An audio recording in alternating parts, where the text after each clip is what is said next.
Shalom semuanya, thank you sudah bergabung lagi dalam segmen Bible Night kita, baik itu secara live di sini di Zoom, ataupun yang via YouTube Sisi My Church. Nah, hari ini kita mau belajar nih mengenai kitab Imamat atau Leviticus. Jadi, tanpa berlama lagi, mungkin kita bisa open in prayer. Bisa silakan, Pastor Riza. Oke, sip. Thank you, Mike. Tolong buat saya co-host supaya bisa share Ya, screen. Maya, tolong langsung bisa open us in prayer. Thank you. Oke, kita sebelum mulai kita bersatu dalam doa yuk. Tuhan, terima kasih Tuhan untuk kesempatan yang Kau berikan pada kami malam ini. Tuhan, boleh belajar lagi mengenal Engkau lebih lagi Tuhan dalam kitab Imamat Tuhan.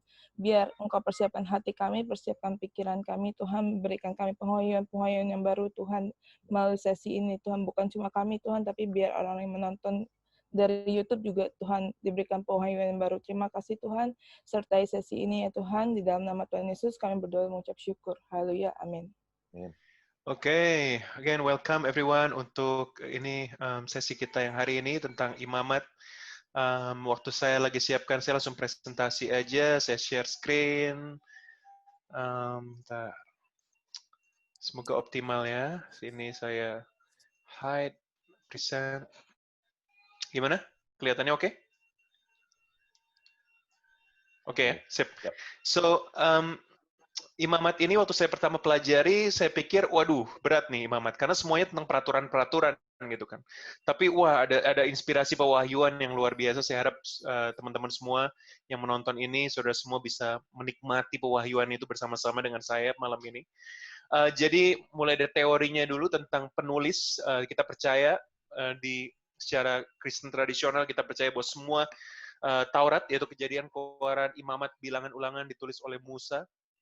Dan walaupun penulisannya sebetulnya tahun 1444 sebelum Masehi, waktu dia tulis, tapi ada development. Jadi development itu adalah setelah dia tulis, ada ditambahin sedikit historicalnya, ada dirapikan, dan lain sebagainya, sampai finalisasinya sekitar tahun 538 sampai 332 sebelum Masehi, itu lebih difinalisasi waktu lagi zaman Persia.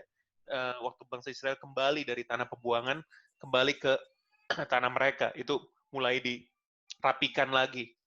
Setelah dirapikan, tidak disentuh lagi, dalam arti tidak diedit-edit lagi gitu ya. Nah, jadi judul aslinya kitab ini sebetulnya Leviticus itu dari bahasa, jadi kita imamat itu dari Leviticus, itu dari bahasa Latin sebetulnya, the Vulgate version, Leviticus. Ya, tapi aslinya sebetulnya Wayikra. Wayikra itu kayak Arabik gitu ya, itu sebenarnya Hebrew. Karena artinya Wayikra adalah he who called, dia yang memanggil. Nah, Tuhan, karena kata-kata awalnya Tuhan memanggil Musa. Jadi kalau kitab asli itu selalu judul aslinya biasanya kata pertama dari setiap kitab. Karena kata pertamanya Tuhan memanggil Musa, jadi he who called, Wayikra. Itu itu aslinya judul kitab ini. Struktur buku ini ada 6 poin. Yang pertama adalah tentang 5 persembahan, 5 jenis persembahan. Nanti teman-teman bisa baca sendiri kalau ada waktu. Itu ada korban bakaran, persembahan roti atau persembahan gandum gitu ya. Nah, ini bahasa Indonesia jauh berbeda daripada ini semua. Nanti saya berikan bahasa Indonesianya. Jadi 1, 2, 3, ini yang kedua dan ketiga beda sekali bahasa Indonesianya. Lalu sin offering, kalau misalnya kita berdosa, dan guilt offering. Jadi bedanya sin offering sama guilt offering itu, kalau sin dosa, ya, walaupun dia nggak sengaja, tapi kalau guilt lebih nggak sengaja lagi. Kalau guilt itu, waduh, buat salah nih, gitu. Ya, jadi kalau sin sengaja nggak sengaja, tapi kalau guilt benar-benar nggak sengaja, tapi dia merasa bersalah, jadi dia kasih persembahan. Lalu di sesi kedua itu tentang Harun dan anak-anaknya. Jadi kalau nanti baca di mana di kitab Imamat ini ada narasi di sekitar pasal 10 di mana Nadab Abihu, dua anak Harun karena nggak sopan di mata Tuhan, dia mati, kebakar. Lalu Eleazar Itamar itu anak yang dua anak lainnya lagi itu akhirnya melayani, menggantikan begitu. Nah, lalu ministry of the priest di sini, pelayanan imam-imam. Lalu ini bedanya bersih sama nggak bersih. Nanti ada yang menarik nih tentang yang tidak bersih dan lain sebagainya. Ini ada namanya, setiap tahun sekali harus ada namanya Hari Penebusan. Jadi itu ya, saudara-saudara kita masih juga mengorbankan ya, korban bakaran gitu ya. Itu jadi itu awal aslinya dari Imamat pasal 16. Sampai sekarang ya, kalau kita ada korban bakaran, kambing, sapi, itu dari Imamat 16, diatur semua di situ. Lalu kudus, apa itu kudus? Ya, nggak boleh makan darah. Jadi saya punya salah satu mentor saya, seorang ibu-ibu, sampai sekarang dia kalau makan Korean barbecue, ada darahnya dia nggak mau deh. Ya, jadi makannya yang aman-aman gitu. Jadi masih dia nggak mau makan darah ya. Tapi ada yang ekstrim juga, sampai darah ular pun diminum. Kalau tanya saya bukan boleh nggak boleh, sengeri saya. Oke. Terus sexual relations yang nggak boleh seperti apa gitu ya. Lalu hukuman dosa, ini peraturan soal imam. Terus kalau mempersembahkan gitu, yang acceptable yang gimana, yang unacceptable gimana. Jadi misalnya persembahan merpatinya cacat gitu kan. Nah itu gimana? Tuhan Yesus marah di bait Allah, ingat dia jungkir balikan itu tenda-tenda penjualan karena banyak kecurangan. Ya, burungnya sakit atau sapinya nggak, ini dibilangnya ini sapi yang terbaik gitu loh. Banyak kecurangan di situ. Jadi bukan masalah itu kan, orang kalau terlalu literal katanya, wah di gereja nggak boleh jualan gitu kan. Padahal minum kopi di gereja paling nikmat itu. Fellowship biasa sama Pak Peris gitu minum kopi. Oke, jadi itu kita bukan masalah jualan di gerejanya, masalahnya Tuhan Yesus ngerti bahwa itu banyak yang nggak benar di penjualan itu, unacceptable sacrifice. Lalu peraturan buat minyak dan roti, lalu kalau orang ini menghujat ini sampai dibunuh nih.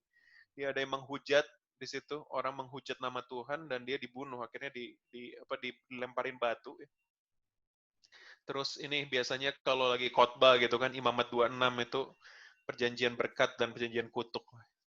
Lalu kalau misalnya kita mempersembahkan, ini gimana caranya? Jadi diatur semua. Nah, seringkali kalau kita melihat imamat, aduh udah bosen nih. Aduh pastor bingung saya, ini apaan sih dimensi-dimensi, ini peraturan banyak banget gitu ya. Panjang, padahal nggak terlalu panjang sih sebetulnya imamat.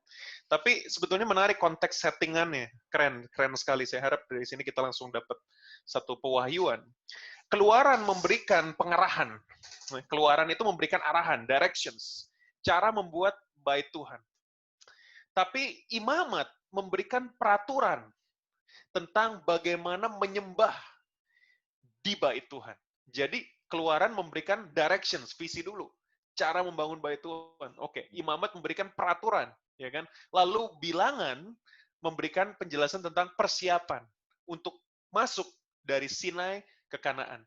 Ingat, keluaran dari Mesir ke Sinai ya.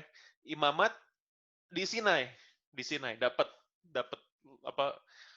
loh batu dari Tuhan, dapat peraturan-peraturan, dan bilangan dari Sinai ke Kanaan, menuju ke Kanaan, preparations. Jadi apa yang kita bisa ambil dari sini? Sebelum Tuhan menyatakan rencananya dalam kehidupan kita, dia selalu memberikan yang pertama adalah directions, dia selalu memberikan arahan, dia selalu memberikan visi, dia selalu memberikan kemana kita mau pergi. Oke? Tapi nggak stop di situ. Banyak kali anak muda, terutama generasi milenial sekarang, mereka pokoknya dapat visi. Saya bervisi, pengen jadi businessman sukses. Oke. Tapi dia nggak mau ikutin laws and regulations. Tuhan juga berikan laws and regulations. Ya. Untuk mencapai visinya, harus ada peraturan-peraturannya. Ya kan? Setelah ikuti peraturannya, baru mempersiapkan diri sesuai dengan peraturan itu. Ada prosesnya semua. Tuhan itu nggak langsung berikan visi dari Mesir sampai Kanaan, bunuh semua itu raksasa, ambil alih 40 hari selesai. No, 40 tahun. Dan itu benar-benar ada prosesnya. Nah, semoga kita sedang merindukan apa yang Tuhan janjikan. Aduh Tuhan, kok ribet banget? Of course. Karena ada laws and regulations untuk menuju kesasaran. Nah, ini salah satunya nanti ada pertanyaan tentunya. Kalau imamat, pertanyaan paling populer, pertanyaan tentang babi, ya, makan babi. Nanti ada pertanyaan terakhir. Oke. Nah, kenapa ada peraturan ini?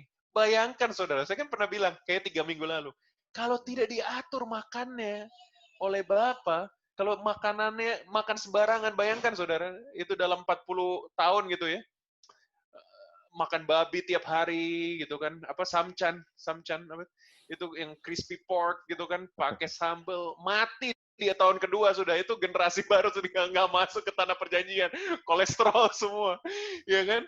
Jadi itu Kaleb itu umur 85 tahun masih bisa menguasai Gunung Efraim. Kenapa? Makannya roti mana, dijaga, nggak makan babi. Dia benar-benar atur banget. Kenapa? Supaya diatur Tuhan, supaya masuk ke tanah perjanjian dengan kondisi fit. Dia bisa mengalahkan raksasa, dia bisa menghancurkan, dan dia bisa mengambil tanah yang Tuhan sudah berikan buat dia. Kadang kita dapat Roh Kudus memberikan sesuatu, kita nggak mau ikutin peraturannya. Apalagi kalau peraturannya kita pikir nggak make sense gitu kan. Apaan sih makan roti mana gitu. Kita maunya langsung menuju sasaran. Padahal ada proses untuk mempersiapkan kita ke arah situ. Nah, saya melihat imamat sebagai satu manual. Ya, manual itu kalau kita lagi bikin IKEA gitu, lagi bikin furniture, kita lihat manualnya ya. Nah, kadang-kadang suka so tahu kan saya, gampang lah, nggak usah lihat, bikin aja. Akhirnya kebalik itu kakinya di atas. Nah, itu kenapa? Karena kita pikir kita tahu kan. Ini bangsa Israel juga pikir dia tahu, udahlah. Gitu. Padahal harus ada manualnya, regulations, enabling God to set up His earthly throne. Percaya apa tidak? Ini semua peraturan di imamat ya.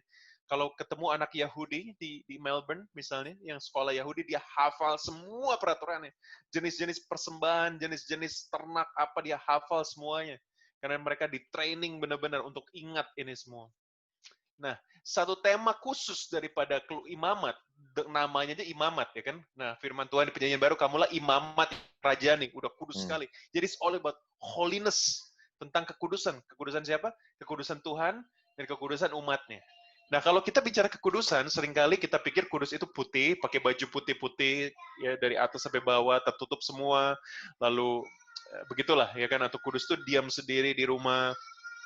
Tapi kekudusan itu sebetulnya di Alkitab bicara bukan masalah penampilan, bahkan bukan masalah menyendiri, tapi kekudusan itu artinya sanctification, itu keren sekali. Separated from sin and set apart exclusively to the Lord for the purpose of His glory. Jadi tujuan Tuhan, kenapa bangsa Israel harus sunat? Kenapa bangsa Israel makannya harus beda? Karena Tuhan mau orang tahu, oh itu beda, gitu. Dengan cara apa? Penampilannya, cara hidupnya, cara makannya. Oh, ini orang Ibrani, gitu. Orang yang berbeda. Ini bukan bangsa Amon, ini bukan bangsa Filistin, ini bukan bangsa Amalek. Ini bangsa yang beda sendiri cara makannya. Daniel pun, Sadrak Mesak Abednego pun disuruh makan daging yang dipersembahkan dewa, nggak mau. Bahkan dia puasa, dia cuma makan sayur. Nah, dan lebih cerdas, itulah pembedaan. Kekudusan itu bukan sok-sokan suci, tapi pembedaan. Gitu. Nah, di era milenial sekarang, era tahun 2020, apa yang membedakan kita dari orang-orang dunia? Apakah tato salib ya kan di lengan kita atau di leher kita, anting salib yang besar, kalung salib yang gede gitu kan, mobil kita yang pakai stiker atmosfer atau Jesus in you, apakah itu yang membedakan kita? Kalau itu selesai di penampilan, padahal yang Tuhan mau adalah gaya hidup yang berbeda. Janganlah menjadi serupa dengan dunia ini, tapi berubahlah oleh pembaruan budimu gitu kan, supaya kamu mengetahui mana yang baik, berkenan dan yang sempurna. Nah, ini bicara tentang pemisahan dari dunia. Dunia bisa menikah dengan semua lah, mau agama apapun, oke. Kita nggak bisa, ya kan?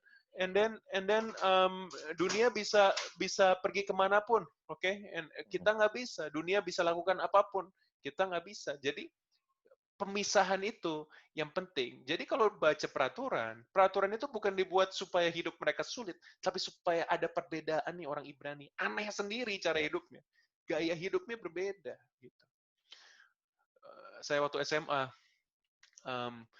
bos, Riz, lu kok nggak nyontek sih? Ya, nggak bisa. Saya berbeda begitu. Bukan karena sok-sokan kudus. Dari bilang itu, oh pendeta lu gitu kan, sok suci. Bukan sok suci. Gaya hidup yang berbeda begitu. Yang lain taruhan semua. Saya tahu AC Milan pasti menang lah tahun 99. Orang itu tahun centennial year mereka, 100 tahun mereka. Kan? Tapi saya nggak pegang gitu. Saya nggak taruhan gitu. Padahal kalau mau taruhan menang besar lah. Tapi saya kenapa enggak? Karena berbeda gitu. Loh, bos, udah tahu pasti menang kok nggak taruh, karena berbeda gaya hidupnya. Yang menyedihkan kan sekarang anak muda Kristen ya kan angkat-angkat tangan di gereja, nangis-nangis keluar air mata, tapi tetap aja judi ke kasino gitu, tetap aja taruhan bola, tetap aja minum alkohol dengan tidak terkontrol, marah-marah tetap swearing-swearing, what's the difference? Apakah perbedaan itu hanya ke gereja? Sedangkan yang membedakan Israel bukan karena tabernakel, tapi karena gaya hidupnya yang berbeda. Nah, sebelum saya tambah khotbah lagi, kita masuk. Oke. Nah, jadi ini teologisnya begini loh. Ini ribet banget. Coba baca pasal 1, ribet banget lah kalau binatang harus yang tidak bercacat, ya kan, perfect animal. Bayangin, perfect priest, kamu tahu, wanita pendarahan nggak boleh ke bait Allah, nggak boleh. Luka bakar, bayangkan, luka bakar, botak, nggak boleh jadi ini priest gitu. Jadi kalau ada kecacatan di badan gitu nggak boleh, ya kan? Jadi semua yang nggak perfect nggak boleh melayani menjadi imam, oke? Dan semua pengkorban dikontrol sama priests. Nah, ini apa yang ini saya stop di sini dulu nih. Ini masalah utamanya begini nih. You guys can guess what happened. Ada perbedaan kasta langsung. Yeah. Oh, I'm not worthy, ya. Terus imamnya, I am worthy. Ya, yeah, I am worthy. Tidak bercacat, hafal loh. Taurat hafal, bayangkan. Gak ada luka bakar. Gak ada apa, perfect. Wah, tapi di mata Tuhan, Tuhan Yesus bilang, itu kayak kuburan, perfect di luar, tulang semua di dalamnya. Karena pressure to look perfect sangat kuat, mereka benar-benar, saudara, benar-benar perfect mereka. Serius, secara peraturan. Tapi hatinya udah hancur dah. Ya, bohong. Ya kan, sampai ada yang bercanda, bukan bercanda sini, benar-benar penelitian juga. Waktu yang wanita berzina itu, ini wanita berzina, gitu kan. Ayo, menurut Taurat, lempari dengan batu, dibawa ke Tuhan Yesus. Terus pengkhotbahnya bilang, kok tahu tuh ahli Tauratnya itu wanita berzina? Berarti nonton gitu kan? Atau dia ngikutin, ya kan? Atau mungkin salah satu customer juga. Nah, jadi kelihatannya baik di depan. Wah, busuknya luar biasa. Inilah yang terjadi bahkan dalam kekristenan sekarang. Yang menyedihkan adalah kita sudah ditebus dengan darah Tuhan Yesus, tapi kita masih mau sempurna dengan kekuatan sendiri seperti di Imamat pasal 1 sampai pasal 15. Nah, itu yang menyedihkan. Kenapa? Karena kita masih punya ditebus di perjanjian baru dengan mentalitas perjanjian lama. Kalau kita mau jadi seperti imam di perjanjian lama. Itu. Karena tidak bercacatnya di perjanjian lama literal, tapi tidak bercacat di perjanjian baru. Nanti saya jelaskan kenapa ini ribet banget. Nanti saya jelaskan ada 3 alasan kenapa. Tapi sebelumnya, ini dari perfect animal, perfect ini semua, ya. Saya masuk ke dalam ini. Ini keren sekali. Jadi kalau mau, ini ada linknya, bisa dibuka nanti sendiri. Ini adalah 5 persembahan utama yang disebut di dalam kitab Imamat. Persembahan pertama adalah persembahan korban bakaran, ya kan? Persembahan kedua namanya meal offering, gitu. Bahasa Indonesia agak sedikit berbeda, nanti saya jelasin. Persembahan ketiga namanya persembahan perdamaian. Oke, ini yang 3 yang paling utama. Lalu ada 4 ini sin offering, ya, dan juga 5 ini trespass offering. Ya, ini sin offering, ini guilt trespass atau guilt offering. Nah, beda-beda. Yang pertama ini sapi, ya, burn offering ini sapi, dan dia harus kebakar semua, makanya korban bakaran. Sisanya kulit-kulitnya bisa buat imam. Yang kedua ini roti ini buat imam, memang buat imam. Lalu yang ketiga ini adalah lembu domba, ya kan, darah anak domba, ya, Tuhan Yesus itu adalah peace offering. Nanti saya jelasin juga kenapa. Dan peace offering ini untuk dimakan buat orang, umat. Ya, jadi ada korban bakaran, korban persembahan atau sajian, dan korban ini namanya peace offering, korban perdamaian. Nanti kita bahas nih. Nah, ini dia nih. Ya, korban bakaran itu untuk Tuhan. Ya kan? Korban bakaran untuk Tuhan, tapi kulitnya crispy gitu bisa buat imam, ya. Lalu yang kedua korban sajian buat imam makan. Imamnya oke, ini buat pendetanya. Oke. Tapi yang ketiga adalah korban pendamaian. Nah, ini korban pendamaian ini bahasa Indonesianya keren, korban keselamatan. Padahal arti aslinya peace, damai, tapi Indonesia keselamatan, ya sudahlah. Nah, ini adalah penyembah membawa binatang dibakar lalu dikembalikan lagi kepada penyembah. Wow, waktu saya pelajari ini saya pikir ini apa ya? Ternyata ada significance-nya. Tahu nggak significance-nya apa? Jesus is the offering di perjanjian baru. Kenapa? Roti kan, yang kedua kan, korban sajian. Akulah roti hidup, barang siapa percaya kepadaku, ia tidak akan lapar lagi. Barang siapa percaya kepadaku, ia tidak akan haus lagi. Korban sajian buat imam. Tuhan, perjanjian baru bilang, kamulah bangsa yang terpilih, imamat yang rajani, bangsa yang kudus, umat kepunyaan Allah sendiri. Jadi dengan Jesus sebagai offering, inilah tubuhku yang diserahkan bagi kamu. Maka apa yang terjadi? Jesus memenuhi 3 hal ini waktu dia mempersembahkan hidupnya buat dosa manusia. Dia menjadi korban yang menyenangkan hati Bapa, for God, korban bakaran. Sehingga Bapa tidak lagi murka. Murka Bapa itu dikonten semua di tubuh dia. Dosa seluruh dunia di tubuh dia, lalu murka Bapa turun ke atasnya. Maka itu dia katakan, Eli, Eli, lama sabachthani. Bapa terpisah dari anak untuk satu momen in history.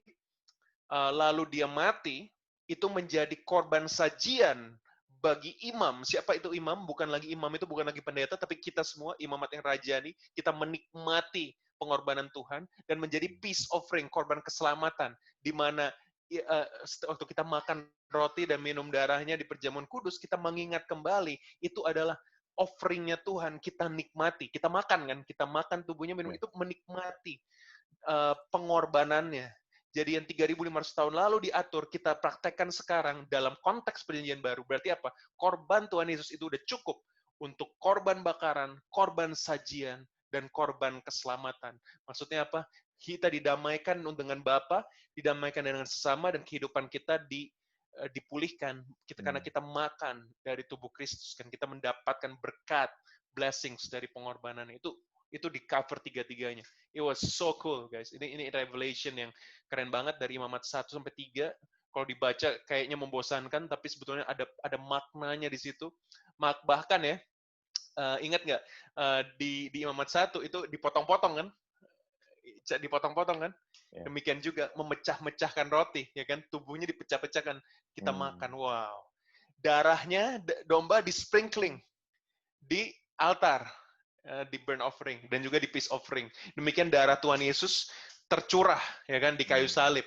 Gitu. Ada yang keren lagi, jadi tentang lemak gitu kan, tentang dagingnya, perutnya harus diapain. Itu Tuhan Yesus dicolok lambung ya itu kan, terus keluar air dan darah, itu menandakan dia dia benar-benar mati dan dia benar-benar satu persembahan yang sempurna di mata Tuhan. Keren sekali kalau baca detail-detailnya, itu benar-benar seperti Tuhan Yesus yang dipersembahkan sebagai anak domba, di mana diatur di Imamat 1-3 dipenuhi di perjanjian baru di kehidupan Tuhan Yesus. Nah, kenapa sih peraturan-peraturan ini sebetulnya? Sebetulnya kenapa Bapa mengajarkan peraturan-peraturan ini? Karena Bapa mau menunjukkan kepada kita, nobody is perfect, even Moses is not perfect. Ya, nanti pertanyaan dari minggu depan ya dijawabnya tentang ya Moses aja berbuat kesalahan sampai Tuhan bilang, udah kamu nggak bisa masuk ke tanah perjanjian. Gitu. Bayangkan sudah sehebat itu masih nggak perfect loh. Ya kan? Joshua membuat kesalahan juga.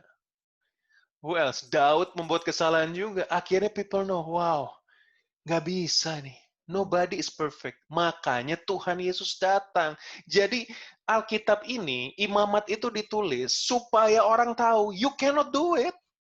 Gak ada yang bisa, gak ada yang bisa. Mau korban bakaran kayak gimana gitu. You dosa tiap hari, korban bakaran tiap hari. Enggak kan? Gitu. Akhirnya bahkan menjadi korup sekali dengan, udahlah dosa aja nanti korban bakaran gitu kan. Ada satu, mohon maaf ya nggak usah disebut lah, nggak jadi. Ya kan, ada ya dulu lah tetangga saya gitu, udah nggak apa-apa, dia tinggalin istrinya, dia punya banyak ini, yang penting saya berkorban banyak gitu ya, saya nggak sebut ya korbannya apa supaya nggak ya. Anyway, dia bilang begitu, dia berkorban banyak, dia berkorban buat gereja, ya kan, berkorban buat orang lain, itu kan, jadi dia sampai menebus dosanya itu dengan berkorban, ya kan. Ada lagi yang udah meninggalkan istrinya, terus dia pakai ini minyak urapan gitu, ditaruh di jendela mobilnya, dia bilang apa nih? Ini adalah darah anak domba. Wah, gitu kan. Tapi kalau buat rumah Tuhan aja terus persembahkan terus gitu kan. Waduh, ini benar-benar mau membeli pengampunan dengan mengandalkan imamat, padahal di konteks perjanjian baru gitu. Jadi, aduh, udah kacau sekali. Ini benar-benar terjadi. Dulu saya nggak ngerti kan, saya baru Kristen. Saya tanya mama saya, ini kok bisa kayak gini orang-orang? Dia bilang, iya aneh kan. Tinggalin istri tapi fanatik sekali dengan pelayanan gitu, maksudnya dengan gereja. Ternyata karena imamat mengatur, kalau kamu dosa, kamu persembahkan, kamu dosa, tambah bejat loh orang-orang. Gitu. Tambah kacau orang-orang. Sampai apa? Ya, misalnya cerai gitu kan. Tuhan membenci perceraian, jelas lah di Perjanjian Lama juga di sini. Tapi saking bebalnya, ya Musa buat surat cerai juga. Jadi maksudnya, aduh, benar-benar ini bangsa nggak bisa diatur. Akhirnya mereka tahu, nobody is perfect. Ya. Nah, bahkan imamnya harus perfect kan? Nggak boleh botak, nggak boleh luka gitu kan. Dibilang sama Tuhan Yesus, tuh yang perfect tuh. Ya, celakalah kamu, hai ahli Taurat dan orang Farisi, hai kamu orang munafik. Kamu seperti kuburan yang dilabur putih. Luarnya memang perfect, tapi dalamnya penuh tulang belum berbagai jenis kotoran. Mendingan luarnya kotor, dalamnya bersih, bener nggak? Ya kan? Tapi ini luarnya heboh, keren, dalamnya hancur. Ih, Paulus itu udah perfect banget lah. Saulus, perfect banget. Tapi hatinya penuh kebencian, hatinya hancur deh. Sangat religius, tapi he has nothing inside. Begitu dibutakan oleh Tuhan, hancur dia, buta, nggak ada apa-apa, tapi hatinya diubahkan. Wow, amazing. Nah, yang ketiga, dengan semua peraturan ini, teman-teman, di imamat ini, yang kita semua tidak bisa memenuhi. Ya, kalau saya sih, nggak makan babi bisa sih, setahun gitu ya. Ya, paling pas Chinese New Year aja. Cuma saya kalau yang lain-lain ini berat sih, berat sekali ya. Ini kita kalau hidup di zaman ini, kemungkinan besar dirajam batu sih. Udah, soalnya dosanya udah benar-benar. Ya kan? Nah, ini semua diatur, kenapa? Supaya kita tahu, nggak bisa. Kita nggak bisa memenuhi ini. Dan nobody can. Even David cannot. Even Solomon cannot. Rehabeam, mention semua raja deh. Semua nih. Nggak ada yang sanggup melakukan ini. Maka itu Jesus datang. Supaya kita punya keselamatan. Bukan lagi performance based, tapi grace, kasih karunia. Karena kita sekarang punya imam besar agung yang telah melintasi semua langit, itu Tuhan Yesus anak Allah. Baiklah kita teguh berpegang pada pengakuan iman kita. Sebab imam besar, nah ini keren nih, imam besar yang kita punya bukanlah imam besar yang tidak dapat turut merasakan kelemahan-kelemahan kita. Sebaliknya sama dengan kita, ia tidak telah dicobai dan hanya tidak berbuat dosa. Mari kita dengan penuh keberanian menghampiri tahta kasih karunia, supaya kita menerima rahmat dan menemukan kasih karunia untuk mendapat pertolongan kita pada waktunya. Imam-imam di zaman Perjanjian Lama, nggak peduli. Orang datang nih, dosa, ya nggak peduli, udah kamu persembahkan aja. Dia lakukan obligasi, rutinitas. Tapi imam Tuhan Yesus tahu. Maka ini keren banget. Kita tuh suka malu datang ke Tuhan kalau kita berdosa. Padahal harusnya di proses kita mau berdosa, kita panggil nama Tuhan. Lihat nih, dia merasakan kelemahan kita kok. Ya kan, udah, sorry ya, mohon maaf kalau ada yang addicted rokok atau apa gitu. Lagi mau ngerokok gitu, panggil nama Tuhan. Tuhan tolong, Tuhan saya lagi kecanduan nih gitu. Ngomong aja, Tuhan tolong saya, dia tahu kelemahan kita gitu. Lagi pengen lakukan sesuatu yang nggak beres, sebut nama Tuhan supaya itu akan mengingatkan kita dan justru membawa kita dekat pada Tuhan. Nah, anehnya setiap kita berdosa, kita cenderung menjauh. Kenapa? Ya Tuhan, tahu nggak kenapa? Dari kutuk Adam, begitu dia dosa, dia sembunyi dari Tuhan. Itu kakek moyang kita kayak gitu, nenek moyang kita kayak gitu. Kita itu ditebus dalam Tuhan Yesus Kristus, tapi mentalitas kita masih perjanjian lama kadang-kadang. Lagi dosa, aduh saya nggak layak. Justru dilayakkan oleh darah anak domba. Buat apa Tuhan Yesus mati kalau bukan untuk melayakkan kita? Gitu. Dia simpati kok, dia tahu kelemahan kita. Dia tahu kelemahan kita. Nah, itu bedanya dalam perjanjian baru. Oke. Loh. Iya, sudah selesai ternyata itu. Oke, saya pikir kok diklik-klik nggak bisa. Oh ya, sudah selesai. So I finished with that. I finished with my statement that, Tuhan Yesus adalah imam besar agung. Kan imam itu adalah orang yang mengkontrol semua persembahan dulu. Jadi orang harus lewat imam dulu.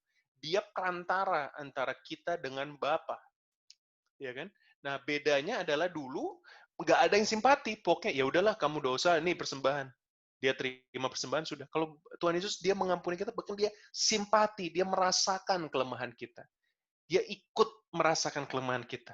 Maka itu kita dengan berani, bayangkan keren banget, dengan penuh keberanian menghampiri tahta kasih karunia, supaya kita menerima rahmat dan menemukan grace kasih karunia untuk mendapat pertolongan kita pada waktunya. Kerennya adalah berani. Orang dulu nggak berani, ditakut-takutin ya kan, masuk ruang Maha Kudus mati gitu kan. So Nggak berani. Bawa persembahan dulu baru berani. Sekarang kita berani. Kenapa? Persembahannya sudah dilakukan 2000 tahun lalu. Available 24/7.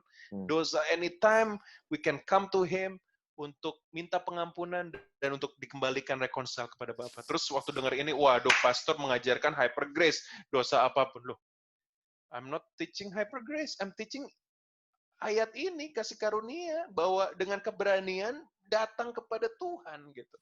Karena Dia yang sudah menebus, bukan persembahan. Kita pikir kita bawa persembahan gitu, apakah Tuhan impress dengan air mata kita, dengan kita nangis-nangis 3 hari, ya kan, ngaku-ngaku dosa, pukul-pukul dada gini, cabut-cabut rambut gitu kan, apalagi abu di atas kepala, nggak impress sama sekali. Enggak. Karena yang impress Tuhan bukan rasa bersalah kita, tapi Tuhan Yesus yang mati di kayu salib, itu sudah cukup satu untuk selamanya, menurut Alkitab yang saya baca. Jadi kalau ada doktrin yang mengajarkan, ya sudah, boleh. Gini, dulu saya diajarin gini, setelah lahir baru. Gini, kalau dosa sebelum lahir baru, apapun itu, nggak apa-apa, dimurnikan. Ya. Terima Tuhan, dibaptis, udah. Langsung bilang, ini day one ya, kamu Kristen. Nggak boleh dosa lagi. Waduh, gitu kan. Jadi katanya kalau tato-tato itu sebelum kenal Tuhan nggak apa-apa, tapi kalau setelah dosa gitu kan, ya saya nggak komen lah. Ya, cuma itu adalah peraturan dibuat-buat sendiri. Ya kan, coba hitung aja, saya udah Kristen 20 tahun lebih, berapa banyak dosa yang saya lakukan setelah saya bertobat dibanding sebelum? Of course lebih banyak setelah. Karena saya hidup, lebih daripada itu. Nah, tapi bedanya apa? Ada hubungan dengan Kristus yang menginsafkan kita, mengingatkan kita kalau dosa kembali lagi pada Tuhan. Dosanya juga tidak, tidak intentionally cause harm to people. Mencoba yang terbaik untuk beri buat Tuhan dalam kelemahan-kelemahan. Itulah satu journey kita dalam Tuhan yang membedakan kita. Itu kudusnya bukan kudus tidak berdosa, lebih nggak dosa, tapi kudusnya itu bukan yang kita lakukan, tapi apa yang Dia lakukan. Karena kudusnya kita tuh impute adalah Dia yang kudus menguduskan kita, bukan kudus performance gitu. Nah, itu yang jadi beberapa yang menarik tadi soal rules itu jadi dibuat sengaja sama Tuhan. Kalau bisa dibuat lebih berat lagi peraturannya supaya kita tahu nggak bisa ya ternyata. Nah, nggak bisa kan? Oke, you need Jesus gitu. Ya, anehnya dulu saya 20 tahun kenal Tuhan, nggak ada tuh yang khotbah kayak gitu. Jadi kalau saya bilang, aduh bro, kok aku udah penuh Roh Kudus, kok tetap aja ada cobaan-cobaan ya bro, tetap aja tergoda ya gini-gini bro. Oh, lu kurang doa bro, tambahin lagi doanya, tambahin lagi puasanya, tambahin lagi baca Alkitab, performance based kan. Padahal harusnya kan dengan keberanian datang ke Tuhan, kok aku kena tergoda lagi ya Tuhan ya, what should I do? Conversation sama Tuhan, di situ kita dapat kekuatan baru. Di situ bukan performance based. Kenapa? Karena offeringnya adalah salib ya, keren nih. Ada salib walaupun gambarnya mungkin nggak sebagus kalau Maya yang gambar lebih bagus kayaknya. Tapi ini saya dapat dari internet ya kan. Tapi ini keren nih, ya kan? Ini perjanjian lama 1, 2, 3, 4, 5. Dapat semua di salib, aman ya kan? Korban bakaran, korban sajian, korban keselamatan, semua tercover di salib. Bahkan korban dosa dan korban pelanggaran pun atau guilt offering pun tercover semuanya. Dan yang menarik, kecuali daripada yang kedua, semua yang 1, 3, 4, 5 ini, semuanya ada darah. Mengandung darah semua. Blood, gitu kan. Nah, yang 2 ini, roti. Keren ya, perjamuan kudus. Roti dan anggur, ya kan? Jadi ini tercover semua waktu kita perjamuan kudus, puji Tuhan. Ada korban bakaran menyenangkan Bapa, korban sajian untuk kita nikmati, adalah korban keselamatan untuk kita damai dengan semua orang, dan juga dosa kita dan pelanggaran kita semua diampuni oleh Tuhan. Maka itu Imamat 1-7 harus dibaca beriringan dengan Matius soal ini perjamuan kudus. Baru keren, baru ngerti artinya apa. Ya, itu aja untuk Imamat. Kita langsung bisa masuk ke pertanyaan-pertanyaan. Ini saya stop ya. Oke, semoga diberkati. Ya, silakan yang mau tanya. Silakan yang mau bertanya. Saya. Iya, silakan. Gimana, Yualvin? Mau tanya, kan di Imamat kan tadi kita juga udah sama-sama belajar bahwa di dalam Imamat itu kan lebih banyak tentang rules and regulation. Nah, jadi sebenarnya apa sih batasan yang masih berlaku sampai hari ini? Karena kan banyak nih, banyak sampai ada kontroversi mengenai mungkin homoseksual, kemudian ada yang ada tentang makanan dan lain. Jadi sebenarnya apa sih yang masih istilahnya berlaku atau relevan sampai yang hari ini yang sehingga kita sebagai orang Kristen tuh masih perlu loh, walaupun ya tadi Pastor bilang juga bahwa kita memang sudah ditebus, tapi kan ada beberapa hal juga kita harus tetap pegang. Good question. Okay, thank you. So, saya jawab ya pertanyaannya. Jadi, sebetulnya paling gampang, paling safe adalah gimana semua yang ditulis di Imamat itu diinterpretasi dengan kacamata Perjanjian Baru. Contohnya di Perjanjian Baru, Tuhan mengajarkan kita untuk mengasihi sesama manusia, ya kan? Seperti kita mengasihi diri sendiri dan juga mengasihi Tuhan dengan segenap kekuatan kita, ya kan? Akal budi kita. Nah, itu berarti hukum 1-10 semuanya tetap berlaku dong, ya kan? Yang ingat dan kuduskan hari Sabat itu kan mengasihi Tuhan, ya kan?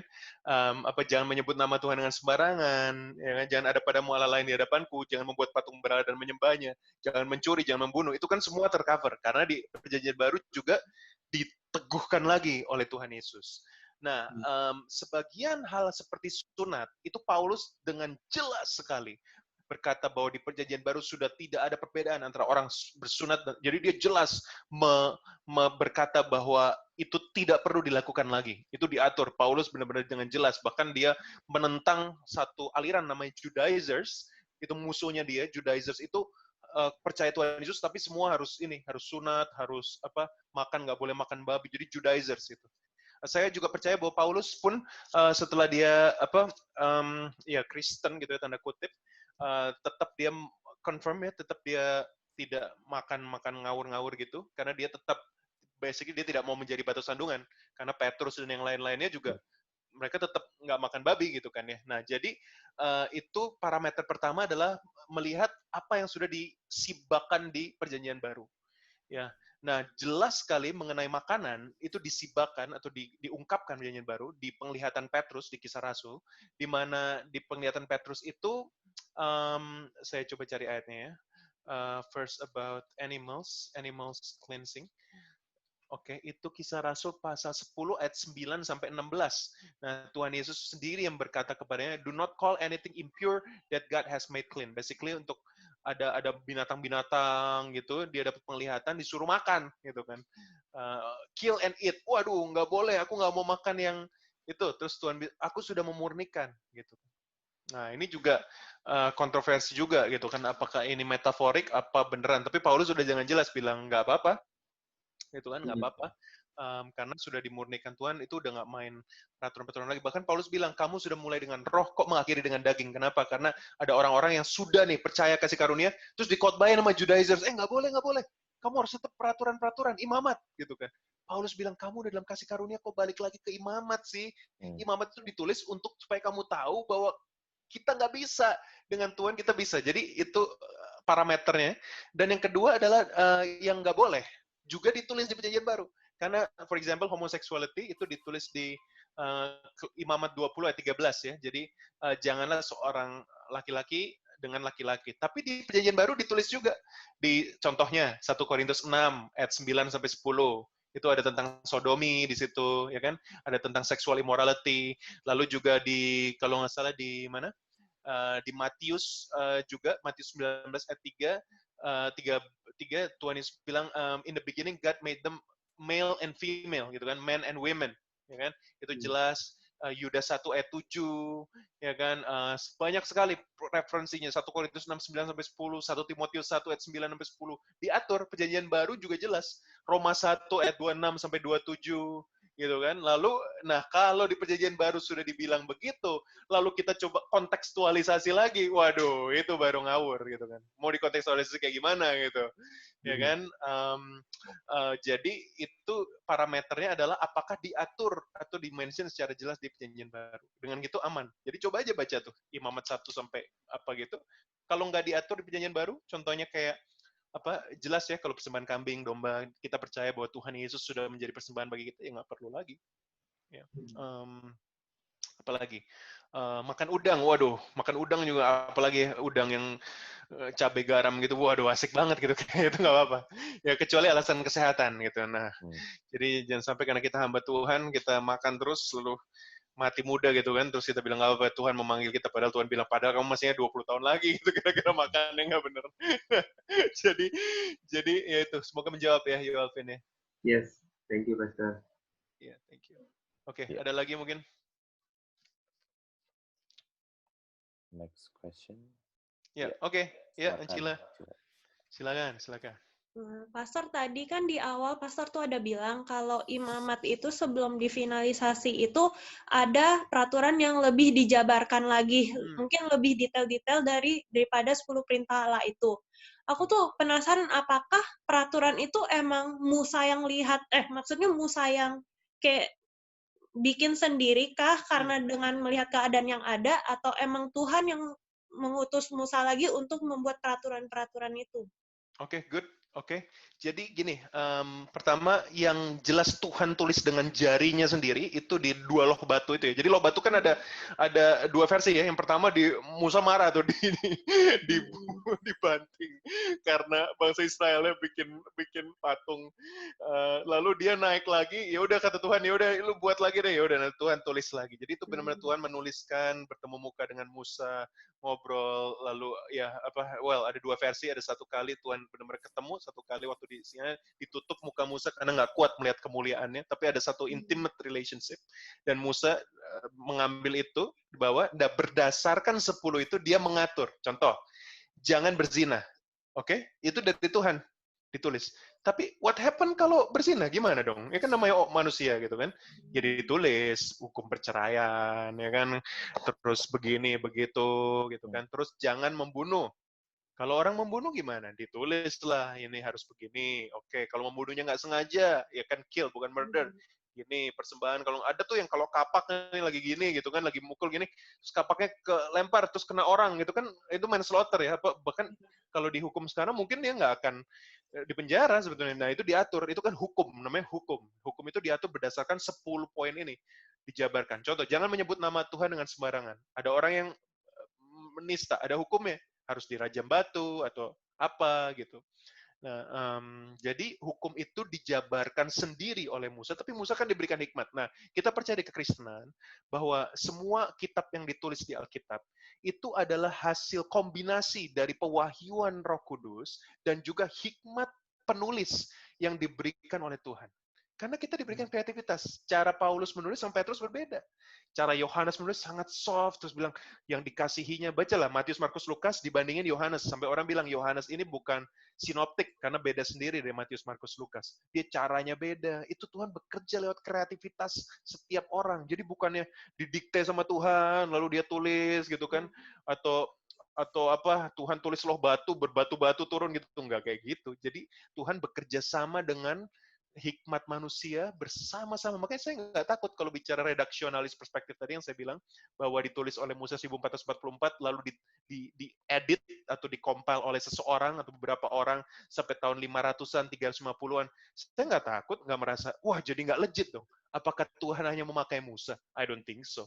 I think dia memakai juga orang-orang di pembuangan, memakai juga orang-orang yang bertanggung jawab loh. Bahkan itu imam kalau mau nulis, dia puasa dulu. Dia nggak main-main untuk tulis 1 line kalau nggak salah. Itu dia puasa dulu loh. Nggak main-main, sangat kusyuk banget dengan Alkitab. Jadi saya percaya Tuhan memakai semua untuk itu. Termasuk hukum perceraian itu. Lalu pertanyaan berikutnya langsung, oh pastor, karena Musa yang tulis, boleh dong. Ya itu Ancila nggak tanya lah, tapi orang-orang tanya gitu, ya kan. Wah, terus Tuhan Yesus sekali bilang, kalau barang siapa menceraikan istrinya, kecuali karena berzina, dia itu berzina, gitu kan. Lalu langsung pakai itu, tuh kan berarti boleh cerai kalau istrinya berzina, gitu. Terus ada dengan maskulin, dengan itu bilang kalau yang istri nggak boleh menceraikan suaminya, gitu kan. Itu jadi Tuhan Yesus tuh bilang gitu saking bebalnya manusia, bukan jadi hukum untuk mengizinkan cerai, tapi anehnya orang tuh pakai tuh kata-kata itu untuk menjustification gitu. Yang kasihan teman saya, aduh masuk Christian kan, dia diceraikan sama suaminya, bayangin loh. Terus dia bilang dengan polos, dia bilang, loh saya pikir di Alkitab nggak boleh cerai. Boleh katanya, ini ada ayatnya. Oh dia pakai hukum Musa, ampun, itu kan. Ya Tuhan, padahal bukan karena perzinahan gitu. Jadi sedih sekali. Itulah makanya sedihnya Kristen itu menikah di gereja gitu kan, salib apa begitu indahnya, tapi kasus perceraian juga banyak sekali dan pakai Alkitab juga untuk membacking begitu. Ya kan, so it's so sad gitu kan. Walaupun ini rada nyeleneh pertanyaannya. Jadi jawabannya dari pertanyaannya. Jadi tapi itulah diatur. Jadi Musa menjabarkan. It's common untuk menjabarkan. Dan saya mau akui bahwa di perjanjian baru pun kata-kata Tuhan Yesus, lalu sin kesini segala macam itu murid menjabarkan juga. Ya, murid menjabarkan juga. It's okay, it's totally okay. Dan Alkitab tetap tidak kehilangan value-nya karena ada penjabaran gitu. Ya, jadi kalau teman-teman mungkin pernah dengar, aduh pastor katanya itu Ayub, yang tulis bukan Ayub. Ya sudahlah, yang nulis bukan Ayub juga nggak apa-apa gitu kan. Yang nulis siapapun, it's still, kalau itu bukan kehendak Tuhan, nggak akan survive 3.600 tahun. Itu udah mau dibakar berapa kali? Udah dibakar berkali-kali. One of the oldest document in the world still surviving today is your Bible. Yeah. Mau dihajar berapa kali? Look at China. Sorry ya, ini nggak disensorkan ini. Look at China. How many times the government tried to burn all this, Udah nggak sanggup loh. Akhirnya udah nggak apa-apa deh. Ya mentor saya datang ke China. Oh my goodness. Di train, dibuka. Zaman masih hard copy. Dibuka koper. Kamu bawa Alkitab buat apa? Dia bilang, saya bawa Alkitab untuk dibagikan ke kampung-kampung. Nggak takut ditangkap. Terus tahu nggak? Polisi bilang, nggak boleh. Tahu nggak, mentor saya bawa Alkitab, nih buat kamu, dikasih ke polisinya, udah bohwat ini polisi. Akhirnya udah deh dilepas aja, udah nggak dipenjara. Takut juga dia kali ini, orang cewek nekat banget ini, ya kan? Jadi dia lebih nekat dari suaminya. Jadi itu udah diburu berapa tahun tetap survive. That's the beauty of our Bible. Walaupun imamat dan aturan-aturan ditulis manusia dengan hikmat dan Roh Kudus, itu tidak mengurangi the power of it, sama sekali tidak. Ya, jadi aman kita. I think enough for today. Yes, okay. Kalau ada pertanyaan lagi, dibilangan keren nih minggu depan karena ada yaitu Musa yang nggak boleh masuk ya ke tanah perjanjian. Jawabannya dinanti-nantikan minggu depan saya jawab kenapa Tuhan begitu keras pada dia. Jawabannya keren sekali juga. Ada revelation dengan jelas sekali tentang hal itu. Nah, kita bahas minggu depan. Oke, so good. Malam ini let's close in prayer. Oke, kita tutup dalam doa. Terima kasih Tuhan, kami bersyukur bahwa Engkau sendiri yang telah menjadi korban bakaran, korban sajian, dan juga korban keselamatan bagi kami. Sehingga kami tidak perlu lagi membawa kambing domba atau sapi ke dalam rumah Tuhan secara literal, tapi kami bawa hati kami, karena Engkau yang sudah berkorban bagi kami. Biarlah apa yang sudah diatur di imamat Tuhan, berpasal-pasal mengenai kesempurnaan, bisa kami miliki bukan karena kami berusaha menjadi sempurna seperti ahli Taurat dan orang Farisi, tapi karena kesempurnaan itu datang dari Kristus yang menginfus kami dengan kekudusan-Mu Tuhan. Kami kudus bukan karena perbuatan, kami kudus karena Engkau yang menguduskan kami. Terima kasih Tuhan, kami bersyukur biar kami terus bertumbuh dalam firman-Mu yang luar biasa, mengerti kebenaran firman-Mu. Dan minggu depan kami belajar tentang bilangan, biar kami mengerti Tuhan proses persiapan bangsa Israel masuk ke dalam tanah perjanjian, dan Engkau berikan penerangan buat hati kami. Terima kasih Bapak buat malam ini, kami serahkan semua kehidupan kami dalam tangan-Mu. Dalam nama Tuhan Yesus kami berdoa. Amin. Pas ya waktunya. God bless you all. See you next time. Thank you semuanya. God bless. See you next time. Thank you.